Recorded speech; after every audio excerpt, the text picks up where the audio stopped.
बात जुर्म से जूझते आवाम की हो या समाज में बढ़ते क्राइम ग्राफ की, अपराध की हर सूरत के पीछे छुपा होता है कोई ना कोई गुनहगार। नमस्कार, मैं हूं विवेक। तफ्तीश की राह में आने वाली हर कड़ी सुराग बनकर पहुंचाती है गुनहगारों को सलाखों के पीछे। तो क्राइम पर न्यूज 18 के इस खास शो तफ्तीश में आज हम आपको इस हफ्ते की बड़ी खबरों को दिखाने जा रहे हैं, जिसका सरोकार सीधे आपसे है।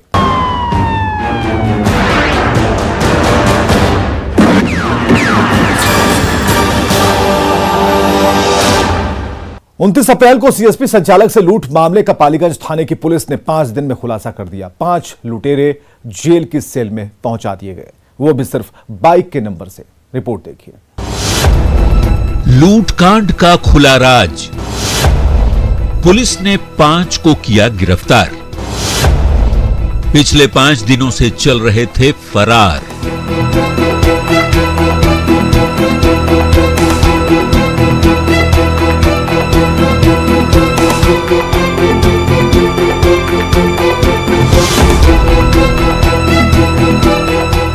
तारीख 29 अप्रैल 2022, जगह पालीगंज।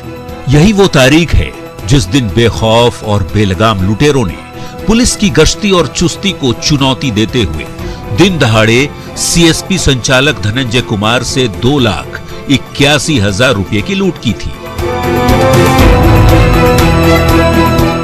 जिसके बाद पीड़ित ने पालीगंज थाने पहुंचकर अज्ञात अपराधियों के खिलाफ एफआईआर दर्ज कराई थी। तब पुलिस की खूब किरकिरी हुई थी, जिसे चैलेंज के तौर पर लेते हुए पालीगंज पुलिस ने तफ्तीश शुरू कर दी। शुरुआती दौर में पुलिस के लिए यह केस बिल्कुल ब्लाइंड था। जब पुलिस ने आसपास लगे सीसीटीवी कैमरे को खंगालना शुरू किया तो पुलिस के सामने कई चेहरे सामने आए। इसी बीच पीड़ित के नौकर ने पुलिस को बदमाशों की बाइक का नंबर बता दिया, जो पुलिस के लिए अहम सुराग बन गया। पुलिस ने तकनीकी टीम की मदद से बाइक का नंबर ट्रेस किया और उसके मालिक का पता ठिकाना निकाला और दलबल के साथ उसके दरवाजे तक पहुंच गई। पुलिस की दस्तक होते ही आरोपी के चेहरे की हवाइयां उड़ने लगी। वो जब तक कुछ समझ पाता तब तक पुलिस ने उसे दबोच लिया। उसके बाद क्या था, उसने सारे पत्ते खोल दिए। नौकर है, उसने बाइक को देख लिया था, बाइक का नंबर उसको पता था, बाइक का नंबर पता था। तो उस बाइक उसी आधार पे, उसी की निशानदेही पे हमने राहुल को पकड़ा। राहुल को पकड़ करके वहाँ से उसकी बाइक, सेम बाइक सीज की। बाइक सीज करने के बाद में उसने कन्फेस किया कि उसने पैसा लूटा है और लूटने में जो उसकी गैंग है उसका भी उसने खुलासा किया, कहाँ पर उन्होंने पैसे को डिस्ट्रीब्यूट किया, कैसे प्लानिंग की, कौन लाइनर का काम कर रहा था, ये सारी चीज़ें राहुल ने क्लियर बता दी। इसके बाद पुलिस ने राहुल की निशानदेही पर लूट में शामिल 4 और अपराधियों को दबोच लिया, जिसमें पिपरदाहा का गोलू कुमार, बिट्टू कुमार, रिपू कुमार और पसिया बिगहा का विकास कुमार शामिल है, जो एसबीआई बैंक में गार्ड का ड्यूटी करता है। जबकि पुलिस राहुल कुमार को पहले ही गिरफ्तार कर चुकी है। पुलिस ने जब सभी आरोपियों की तलाशी लेनी शुरू की तो बदमाशों के पास से एक बाइक, 97,400 रुपये कैश, एक देसी कट्टा, एक जिंदा कारतूस, chequebook, ATM card, 4 mobile phone और पीड़िता का लूटा हुआ बैग मिला। 4 लोगों का नाम बताया। एक गोलू कुमार था, जिसके बाप का नाम शैलेंद्र यादव है, इसका घर बंगला पर है पीपरदा में। दूसरा है बिट्टू कुमार, इसके बाप का नाम सत्येंद्र यादव है, पिताजी का, ये पाठक मिल्की का रहने वाला है। तीसरा है रिपू कुमार, जिसके पिताजी का नाम सर्वेंद्र यादव है, ये चकिया का रहने वाला है। और चौथा है विकास कुमार, जो एटीएम गार्ड की ड्यूटी करता है एसबीआई बैंक में, ये पसिया बिगहा के रहने वाला है। पुलिस ने जब 5 से सख्ती से पूछताछ की तो पता चला कि रिपू और विकास ने मिलकर लूट की पूरी साजिश रची थी। रिपू पिछले कुछ दिनों से बैंक में जाकर रेकी करने का काम कर रहा था। पीड़ित के हर एक मूवमेंट की जानकारी जुटा रहा था। 29 अप्रैल को जैसे ही धनंजय कुमार बैंक से पैसे लेकर निकला, वैसे ही बैंक में तैनात बतौर गार्ड विकास ने रिपू को लाइन दे दिया, जिसके बाद रिपू ने गोलू और राहुल को बताया। उसके बाद सभी ने मिलकर लूट की प्लानिंग की और नगर बाजार से कुछ ही दूरी पर नगवा मोड़ पहुंचते ही सभी ने धनंजय को घेर लिया और कनपट्टी पर देसी कट्टा सटाकर पैसे लूट लिए और आगे जाकर पांचों ने 50-50 हजार रुपये आपस में बांट लिए और फिर सभी अपने इलाके में लौट गए। इन्हें लगा था कि ये पुलिस को चकमा देकर बच निकलेंगे, लेकिन पुलिस ने बाइक नंबर के जरिए सभी को बेनकाब करते हुए 5 दिन बाद जेल की सलाखों में पहुंचा दिया और ये साबित कर दिया कि तफ्तीश की राह में आने वाली हर कड़ी सुराग बनकर गुनहगारों को सलाखों तक लेकर जाती है। न्यूज़ 18 के लिए दानापुर से अमरजीत शर्मा के साथ ब्यूरो रिपोर्ट। वो हाईवे पर बड़े ही शातिराना तरीके से लूट की वारदात को अंजाम देते थे, पुलिस को चकमा देते थे, निकल जाते थे। एक पुलिस वाले को भी अपना उन्होंने शिकार बनाया था, लेकिन उन्हें पता नहीं था कि वो पुलिस वाला उनके लिए काल बन जाएगा। लुटेरा गिरोह के 4 गुर्गे गिरफ्तार। हाईवे पर करते थे लूटपाट, अब सलाखों में कटेगी रात।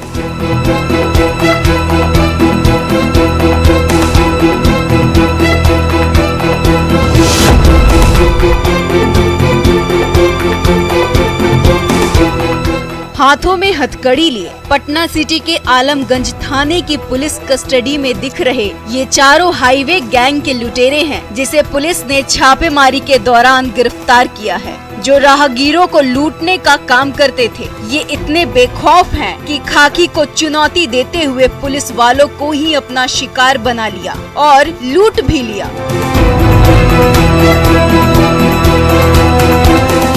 बताया जाता है कि 1 मई की सुबह चारों ने आलमगंज थाना क्षेत्र के कुमरार आरोबी के पास पदस्थापित पुलिसकर्मी प्रदीप कुमार को चाकू का भय दिखाकर 7,000 नगद, मोबाइल, पर्स और अन्य कागजात लूट लिए थे, जिसके बाद पीड़ित पुलिसकर्मी ने आलमगंज थाने पहुंचकर आपबीती सुनाई और अज्ञात अपराधियों के खिलाफ FIR दर्ज कराई, जिस पर पुलिस ने कार्रवाई करते हुए 2 दिन बाद लूटपाट में शामिल 4 आरोपियों को दबोच लिया। टेम्पू से जा रहा था तो टेम्पू वाले उनके साथ आलमगंज थाना क्षेत्र के आरोपी कुम्हार आरोपी के पास उनको रोक के और उनसे 7,000 रुपया और उनका पर्स आदि और मोबाइल आदि छीन लिए थे।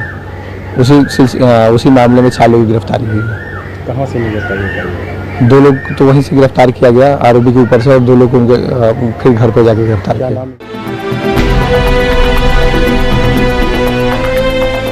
जिन 4 आरोपियों को पुलिस ने गिरफ्तार किया उसमें सैफ अली खान, मोहम्मद साहिल, रोहित और सोनू शामिल हैं। चारों आलमगंज थाना इलाके में राहगीरों से लूटपाट करने का काम करते थे, लेकिन अब चारों पुलिस की गिरफ्त में हैं। पुलिस ने जब चोरों की तलाशी ली तो पुलिसकर्मी का लूटा गया आई कार्ड और पर्स मिला, जबकि लूटा हुआ पैसा अब तक बरामद नहीं हो सका है। सैफ अली खान है, मोहम्मद साहिल है, रोहित है और सोनू है।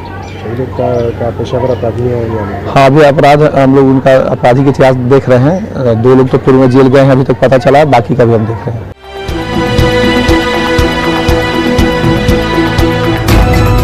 गिरफ्तार रोहित और साहिल का पुलिस ने आपराधिक इतिहास खंगाल लिया है। दोनों जेल भी जा चुके हैं, लेकिन बाकी के 2 आरोपियों की क्राइम कुंडली पुलिस अभी भी खंगाल रही है और ये पता लगाने की कोशिश कर रही है कि ये चारों किसके इशारों में लूटपाट का काम करते थे और कौन इन्हें सह देता था, ताकि उन्हें भी पुलिस गिरफ्तार कर जेल भेज सके। न्यूज़ 18 के लिए पटना सिटी से मनोज सिन्हा की रिपोर्ट।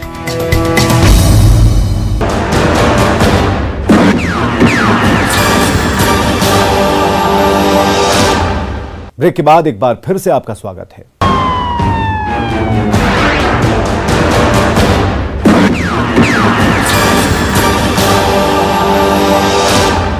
मधेपुरा पुलिस ने एक साथ लूट और हत्या के 3 मामलों का खुलासा करते हुए 2 अपराधियों को जेल की सलाखों में पहुंचा दिया। पुलिस को यह सफलता कैसे मिली, इसके लिए ये रिपोर्ट देखिए।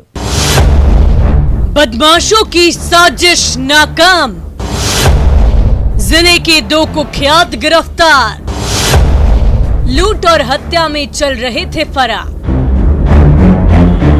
पुलिस वालों के सामने टेबल पर रखा यही वो देसी कट्टा और कारतूस है जिसका धौंस दिखाकर बदमाश आम से लेकर खास तक अपना शिकार बनाते हुए लूट और हत्या की वारदात को अंजाम देते और पुलिस को मुंह चिढ़ाते हुए फरार हो जाते थे। लेकिन इस बार अपराधियों का दांव उल्टा पड़ गया और मधेपुरा जिले के मुरलीगंज थाने की पुलिस ने ऐन मौके पर दस्तक देकर 2 कुख्यातों को दबोच लिया।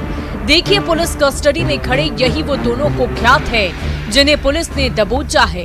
हाथों में हथकड़ी लगी है तो चेहरे की हवाइयां उड़ी है, वरना इससे पहले तक ये पुलिस को चकमा देकर लूट और हत्या की वारदात को अंजाम दे रहे थे। इस घटना के उद्भेदन के लिए हमने एक अनुमंडल पुलिस पदाधिकारी सदर के नेतृत्व में एक टीम का गठन किया, जिसमें थानाध्यक्ष राजकिशोर मंडल, इंस्पेक्टर प्रशांत जी एवं अन्य पुलिसकर्मी शामिल थे तथा इस कांड के उद्भेदन के लिए निरंतर काम कर रहे थे। इसमें हमारा टेक्निकल सेल भी काम कर रहा था। कल 2 लड़के की गिरफ्तारी हुई। जिन 2 कुख्यातों को पुलिस ने गिरफ्तार किया है उसमें मंतोष कुमार और दिवाकर कुमार शामिल हैं। दोनों जिले के कुख्यात अपराधी हैं। पुलिस ने जब दोनों से सख्ती से पूछताछ शुरू की तो पता चला कि फरवरी 2022 को लूट के दौरान एक ट्रक ड्राइवर की गोली मारकर हत्या कर दी थी। इसके अलावा 7 फरवरी 2022 को गंगापुर रोड पर लूटपाट की घटना को अंजाम दिया था। 29 अप्रैल 2022 को मुरलीगंज थाना इलाके के सिनेमा चौक के पास एक व्यवसायी के ऊपर भी गोलीबारी की थी। दोनों ने अपना जुर्म भी कबूल कर लिया। इन्होंने घटना को स्वीकार किया और बताया कि मेरे द्वारा ही यह घटना की गई थी। पूछताछ के क्रम में उन लोगों द्वारा कुछ और घटना में अपनी संलिप्तता को बताया गया है, जैसे कि गंगापुर में एक घटना घटी थी। भारत फाइनेंस इंक्लूजन लिमिटेड के संगम मैनेजर से एक लूटपाट की घटना हुई थी और 7/2 को ही गोविंद इंडियन गैस एजेंसी के कर्मी गंगापुर के साथ भी लूट की एक घटना हुई थी और दिनांक 29/4 को मुरलीगंज सिनेमा चौक के पास गोलीबारी की एक घटना हुई थी। ये सभी घटना में इन लोगों ने अपनी संलिप्तता स्वीकार की है। इस तरह पुलिस ने एक साथ 3 मामलों का खुलासा करते हुए 2 शातिर अपराधियों को गिरफ्तार कर जेल की सलाखों में पहुंचा दिया।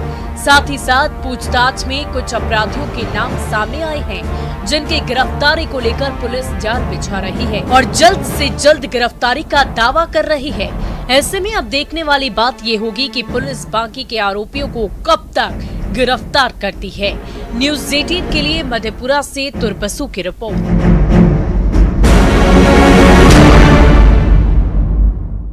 बिहार का नालंदा जिला झारखंड का जामताड़ा जिला बनने की राह पर निकल पड़ा है। यहाँ के अनपढ़ गंवार युवा साइबर ठगी के धंधे में अपना करियर तलाश रहे हैं। इसका खुलासा तब हुआ जब पुलिस ने एक साथ 11 साइबर क्रिमिनल को गिरफ्तार किया।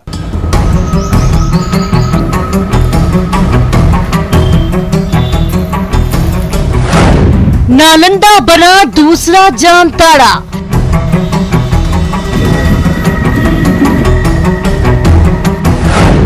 पुलिस ने 11 साइबर ठगों को दबोचा।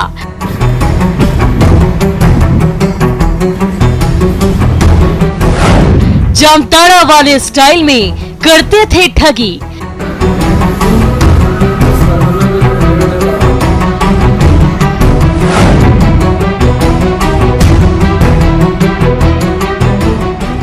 नालंदा जिला दक्षिण बिहार का एक खूबसूरत और ऐतिहासिक जिला है जो राजधानी पटना से करीब 90 किलोमीटर की दूर पर स्थित है। प्रकृति की गोद में बसा ये जिला कई प्रमुख पर्यटन स्थलों के लिए जाना जाता है और प्राचीन काल का सबसे बड़ा अध्ययन केंद्र भी माना जाता है। लेकिन ये जिला अब धीरे धीरे अपनी पहचान खो रहा है और झारखंड का नया जामताड़ा बन गया है। इस शहर की पहचान अब शातिर साइबर अपराधियों के हब में की गई है। यहाँ के अनपढ़ गंवार और अंगूठा छाप युवा गांव में बैठकर लोगों को चूना लगाने का हुनर सीखते हैं और वो रखते भी हैं। वो न सिर्फ एक फोन कॉल पर बल्कि लैपटॉप पर भी इनकी उंगलियां थिरकती है और जैसे ही लोग इनके जाल में फंसते हैं वैसे ही एंटर का बटन दबाकर ये खाते से लोगों की गाढ़ी जमा पूंजी को उड़ा डालते हैं। जब डेबिट का मैसेज आता है तो लोगों के होश ठिकाने आते हैं। जामताड़ा के बाद अब नालंदा में भी देश भर की पुलिस का आना जाना लगा है। ये हम इसलिए बता रहे हैं क्योंकि जिले की पुलिस ने कार्रवाई करते हुए एक साथ 2 नहीं बल्कि कुल 11 साइबर अपराधियों को गिरफ्तार कर लिया है। देखिए, हाथों में हथकड़ी और चेहरे पर काला नकाब लिए एक लाइन से पुलिस कस्टडी में खड़े यही वो युवा हैं जो सुदूर गांव में बैठकर झारखंड के जामताड़ा वाले स्टाइल में लोगों को अपने जाल में फंसा रहे थे और सेकंडों में खाते से पैसे उड़ा रहे थे। लेकिन अब ये पुलिस की गिरफ्त में हैं। हाथों में हथकड़ी लगी तो लैपटॉप पर थिरकने वाली उंगलियां कांप रही है, चेहरे पर हवाइयां उड़ रही है, वरना ये किसी को अपने जाल में फांस रहे होते। वो गिरफ्तार किए हैं और उनसे पूछताछ के बाद बहुत से नए चीज़ों पर कि ठगी कैसे करते हैं और क्या क्या करते हैं हम लोगों ने इनसे हम लोग पूछताछ करके बरामद किए हैं। पुलिस को सूचना मिली थी कि राजगीर के पंडितपुर में मनोज नाम के व्यक्ति के घर में कुछ साइबर ठग रह रहे हैं और वहीं से साइबर ठगी का धंधा लगातार चल रहा है। इनपुट मिलते ही पुलिस टीम गठित करके छापेमारी के लिए निकल पड़ी। जब पुलिस मौके पर पहुंची तो साइबर ठगों के होश उड़ गए। पुलिस ने घेराबंदी कर मौके से 6 साइबर ठगों को धर दबोचा।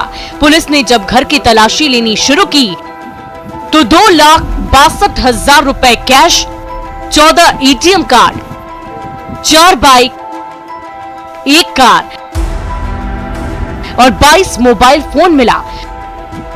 उसके बाद पुलिस ने गिरफ्तार सभी 6 साइबर ठगों से पूछताछ शुरू कर दी तो कई और नामों का खुलासा भी हुआ, जिसके बाद पुलिस ने कार्रवाई करते हुए 5 और हेलो गैंग के गुर्गों को धर दबोचा।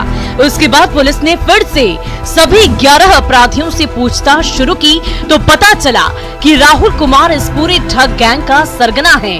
उसी के इशारों पर, उसी के नक्शे कदम पर उसके गुर्गे काम करते हैं।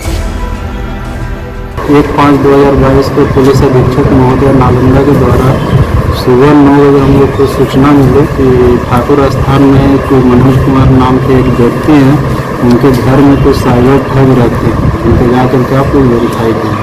तो हम लोग वहाँ पहुँचे, ठाकुर स्थान देखे, मनोज कुमार के घर में 6 लोग वहाँ पाए गए जिनके पास संदिग्ध अवस्था मोबाइल और कोई डेटा से और कुछ नगद कैश लगभग 2.5 लाख रुपये बरामद हुए।